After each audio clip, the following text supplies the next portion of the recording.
Hello everyone and welcome to my third episode of Speedruns and You.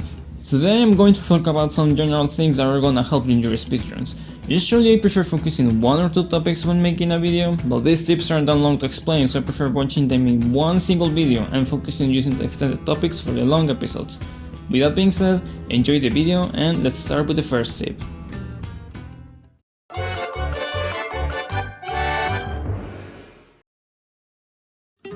Do you have days where you feel like you are playing bad and that your movement feels slow or that your reaction speed is bad? Well, that may be because you need to warm up and practice. Warming up increases muscle temperature and blood flow, and while most of the time you use before exercising, it also helps you in reacting faster and making faster decisions, contributing to your decision making while running.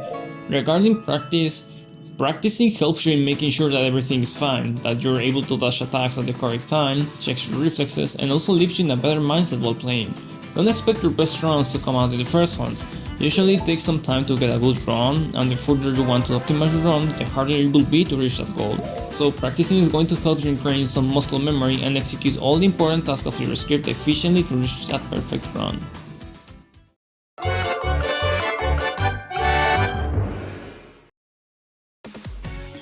Maybe this sounds redundant, but there are cases where having an optimized gear helps you gain a better time while running. Maybe with the new extra point of damage you're able to headlock the monster, or maybe it's better to use a raw set rather than an elemental one. This is a really straightforward tip, but I want to show you a quick sample of how useful it will be. Here I have an elemental set, and I have 2 level 4 slots free, so what do I do with them? I could use Hellfire, or I can use earplugs and deny his roars, so let's check which one sounds better against Chaos Magala.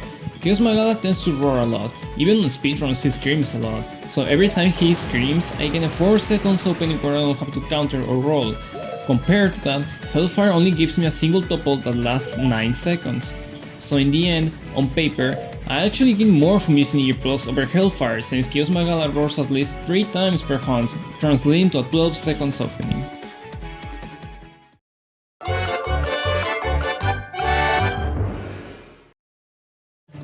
Damage uptime in this scenario consists of how often you can deal damage, and while this sounds really simple, I think it's one of the most hidden aspects while doing runs. The main things that alter this factor are time and damage, and with these little bodies new information comes out to the light, but I'm going to leave that for a later video. Let's start with the first thing that influences your damage uptime, time. Time is really simple. How often are you unable to hit the monster? Are you able to punish the monster in all of the openings? If you start thinking in this way, there are a lot of things that can lower your damage uptime in a hunt. I want to use an interesting example here that might help you understand what I'm talking about.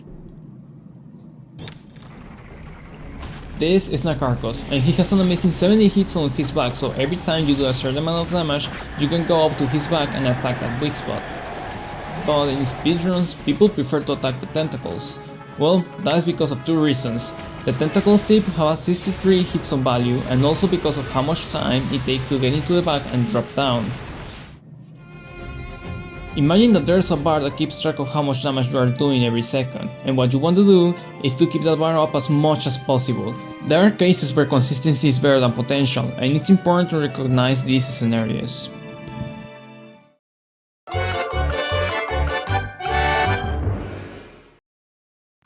Stress and having a negative mindset while practicing can actually hurt your performance levels while running. While being challenged or being under pressure can increase your performance, there is a limit to how much stress you can handle before falling off that performance gear. There are gonna be periods where we're stuck and we're unable to improve our gameplay. In these stress points, we feel like we're worse than what we actually are, and in these moments it's hard to find areas where we can improve. Playing too much can actually do this, and we need to take breaks to reduce our stress. Maybe you can change your gaming area, try to eat something before playing, take a good nap, or hear your favorite song while running. Some days are not our best days, and it's important to recognize that there are gaps where it's hard to improve, but after you are able to surpass these gaps, your technical skills will improve. Just take your time, take care of your mental health, and take some breaks.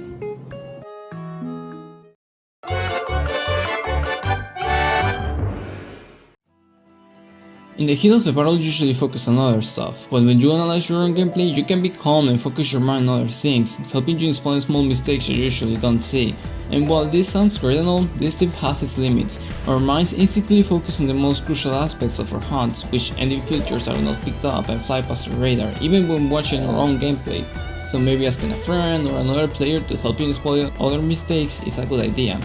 Another thing that helps is our mentality. Being more open-minded reduces the strength of this filter and allows us to spot more mistakes further than what we actually see. There are different amount of players when watching our own gameplay, and being more reciprocal about what we're doing and why with a good mindset helps in revealing more layers. If I use this Magnum Allo steel attack as an example, I can show you how some layers could work. When you get hit, your first course of action is okay, I need to roll in this moment.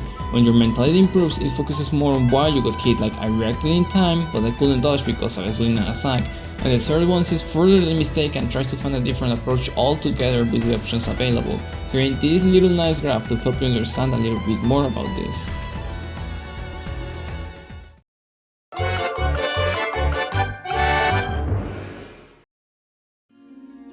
Speedrunning is a collective hobby. You are not alone in this game and you can learn a lot from other people playing, even from players that use different weapons.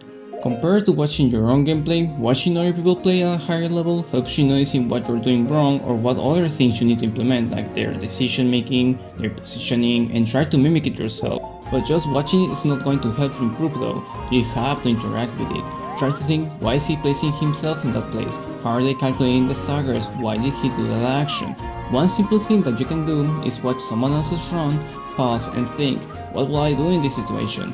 Unpause it and see what they did and think why they decided to do that action. In the description I'm gonna leave several links of some really good runners that can help you, so be sure to give them a watch.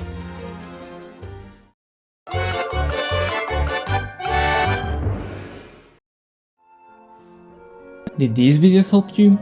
I tried to include a lot of animations and have more visual things going on in the background to help clarify my points, so I hope that you enjoyed the video more this time. Sorry for being absent the past year, but don't worry, I'm planning to come back. I hope that you have a wonderful day and good luck in your runs.